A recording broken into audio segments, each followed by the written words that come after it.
Период с 16 до 30 лет является решающим в вашей жизни. В это время человек достигает вершины своего развития, прикладывая для этого максимум усилий. Не тратьте данный период жизни впустую, ибо он никогда больше не повторится. Достигнув этого возраста, не сворачивайте с прямого пути. Неотступно следуйте за Господом, беря пример с благочестивых людей. Тело – это всего лишь ком глины, который вы носите с собой с рождения и до смерти. Вы были атманом. Перед тем, как родиться и, завершив земной путь, снова станете им. Пока у вас есть тело, направьте свой интеллект, воображение, мастерство и знания на достижение указанных мной целей. И тогда вы сможете обрести мою милость. Если, несмотря на все усилия, у вас время от времени возникают нехорошие, вредные мысли, полные ненависти, гнева или похоти, это означает, что вы либо неправильно питаетесь, либо общаетесь с плохими людьми, читаете дурные книги или смотрите нежелательные фильмы.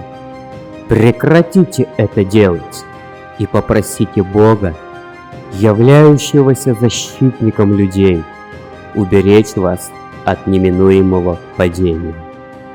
Нет никакого правила, чтобы люди должны были становиться самоотреченными, уходить от всех, когда они встречаются с трудностями в духовной области, живя дома. Отречение никогда не сможет стать плодотворным для мужчины без полного одобрения его жены. Лучшее отречение, которое он может добиться, это уход из дома вместе с женой и стать ванапрасткой, скитающейся по лесу. Придерживаясь дхармы этой новой стадии, если есть дети, которым необходимо уделять внимание и заботиться о них, даже лесное жилье на той стадии не одобрено священными писаниями.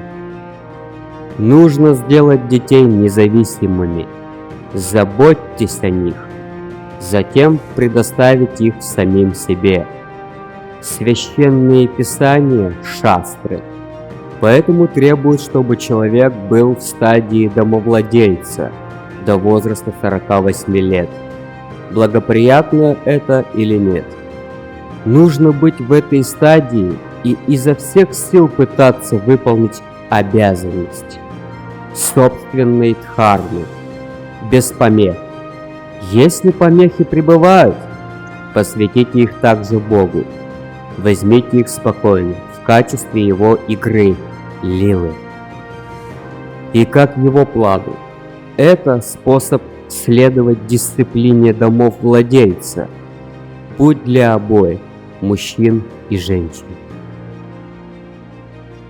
После того, как человек жил жизнью хозяина дома, испытывал печаль и радость, узнал истинную значимость всего этого, в возрасте 45 или 50 лет он должен удалиться в лес, оставив построенный им дом и место, где он жил.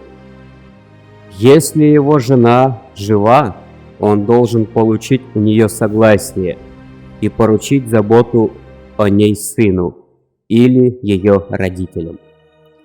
Он может также взять ее с собой и относиться к ней как к сестре. А сам он должен погрузиться в брахмачарью. Диета тоже сильно меняется. Он должен питаться кореньями и фруктами и пить только молоко. Пища не должна доводиться до полной готовности, а только на треть. Нельзя есть много риса. Если нет возможности организовать такое питание, то человек может ходить в ближайшую деревню и просить подаяние. Но он должен нести еду в лес и есть ее там, в своем жилище. Он должен давать ту же еду, которую он сам ест, тем, кто с ним живет. Поскольку им нельзя готовить нравящуюся им пищу, нельзя также, чтобы такая пища специально для них приносилась. Если им не нравится еда, им приходится довольствоваться молоком и фруктами, потому что он не должен менять свой распорядок для того, чтобы удовлетворить потребности других. Как бы ни было трудно, нельзя менять этот образ жизни и отказываться от него. Это обстоятельство следует особо отметить. Ему нельзя совершать никакого поклонения. Он не может подавать милостыню и выполнять подобного рода обязанности. Даже если он дает другим еду и вещи, то это нельзя рассматривать в качестве милостыни или даны. Ему также нельзя ничего принимать от других в качестве даны. Он должен испытывать одинаковую чистую любовь ко всем в равной мере. Раз в году, в месяце Асвиджи, он должен снимать старую одежду и надевать новую. Самый важный изврат ванапрастхи является Чандрайнаврата. В этом месяце он должен есть на один кусочек меньше каждый день в течение первых 15 дней, а в течение последующих 15 дней на кусочек больше. В дни новолуния и полнолуния он должен принимать только рисовый отвар. В сезон дождей он должен выполнять тапас, стоя под дождем. Когда он выполняет тапас, на нем должна быть влажная одежда. Систематически выполняя такие аскезы, он должен совершать омовение 3 раза в день. Ему полагается изучать различные предписания Упанишад. Он должен осознать их значение и применить на практике. Если такой ванапрастха становится жертвой какой-нибудь болезни, надо отменить ранее имевшее место режим питания и жить, питаясь воздухом и водой. Он должен идти, двигаясь в северо-восточном направлении, пока не умрет. С другой стороны, если у него не будет телесных недугов, если он здоров и бодр, то по прохождению всех дисциплин он испытывает спонтанное озарение истинным знанием. Посредством этого знания он достигнет мокши. Многие спорят по поводу того, как такая дисциплина может привести к рассвету знания. Они спрашивают, не является ли это всего лишь ограничениями для тела? Знание может возникнуть только посредством реализации первопричины.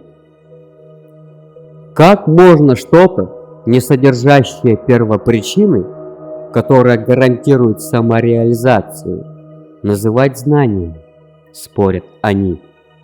Но такие вопросы основываются на грубой ошибке, ведь через эти физические предписания разрушаются васаны и достигается концентрация.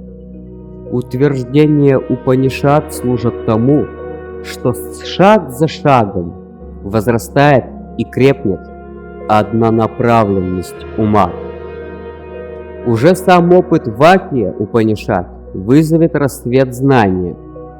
А разве Упанишады не являются самим знанием? Если в качестве спутника иметь Джнана Сварупу и воплощать ее в практику, то будет ли надобность в том, чтобы еще где-то искать знания, для того, чтобы джнана крепко укоренилась в сердце? Необходима однонаправленность ума, и это легко достигается посредством вышеописанных телесных дисциплин и тапаса. Внешний контроль во многих отношениях способствует внутреннему контролю. Добиться внешнего контроля несравненно труднее, чем внутреннего.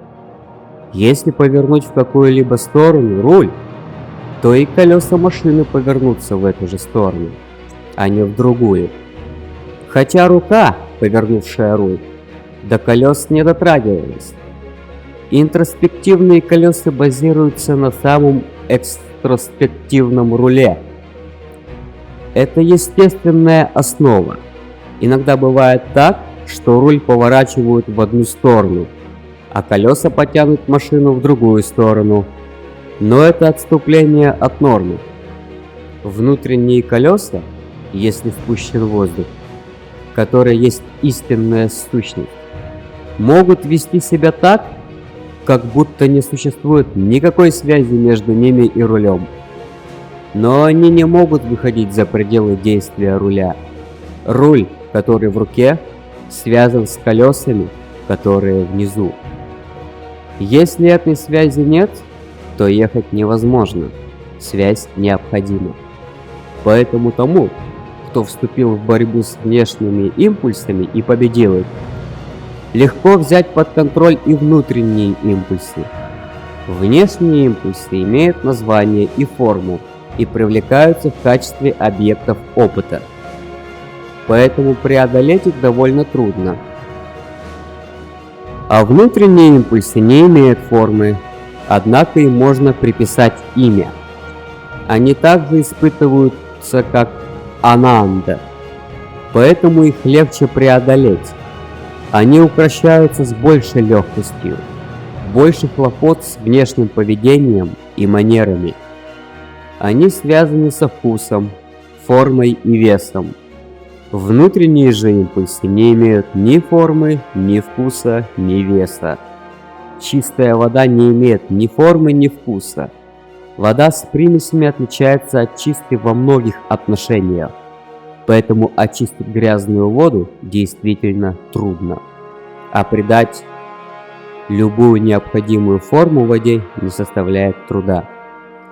Так и здесь трудность состоит в том, чтобы очистить умственное поведение, которое засорено заблуждениями мира. Нет нужды исправлять то умственное поведение, которое свободно от этих заблуждений. Поведение, не содержащее заблуждений, непременно чисто. Оно без малейшего признака дефекта или сомнения. Зачем такое поведение исправлять? Поэтому, если взять под контроль и обуздать внешние заблуждения, насколько это возможно, то внутренние с легкостью устремятся в направлении атмананды. Йога и тапас – это всего лишь другие названия того же самого пути контроля и обуздания внешних импульсов и заблуждений. А правила ванапрастхи – не что иное, как методы, обеспечивающие успех в йоге и тапасе. Когда на стадии ванапрастхи человек преодолевает все заблуждения, то путешествие заканчивается мокшей. Но нельзя сказать, что к мокше ведет только этот путь. Возможно избрать любой другой путь, следуя которому достигаешь благодати. Освобождение достигается посредством соблюдения этих правил и предписаний ванапрастхи. Его можно получить, следуя по этому пути. Этот путь освобождает человека и от заблуждения. Он дает однонаправленность ума. Хислоп. Почему с вами проводят брачную церемонию для пожилых людей, которые давно уже женаты? Саи. В Индии в возрасте 60 лет у людей бывает второй брак как перерождение обычного брака в духовную жизнь, направленную к Богу и не имеющую отношения к чувственному. До 60 лет супругам дано было право на наслаждение плодами своих чувств. В цифровом обозначении 70 лет. Семерка также имеет значение. Есть 7 великих риши, и в возрасте 70 лет человек должен слиться с этими святыми. 80 лет – также цифра, значимая существу 8 божеств, управляющих различными областями. И в возрасте 80 лет мы должны слиться с ними. В возрасте 90 лет мы должны слиться с 9 особыми планетами. В возрасте 100 лет человек должен, став властелином 5 органов действия и 5 органов чувств, слиться с Богом. 5 органов действия – это органы, отвечающие за речь, действия, производимые руками, хождение, поглощение пищи и ее выделение. 5 органов чувств – это слух, осязание, зрение, вкус и обоняние.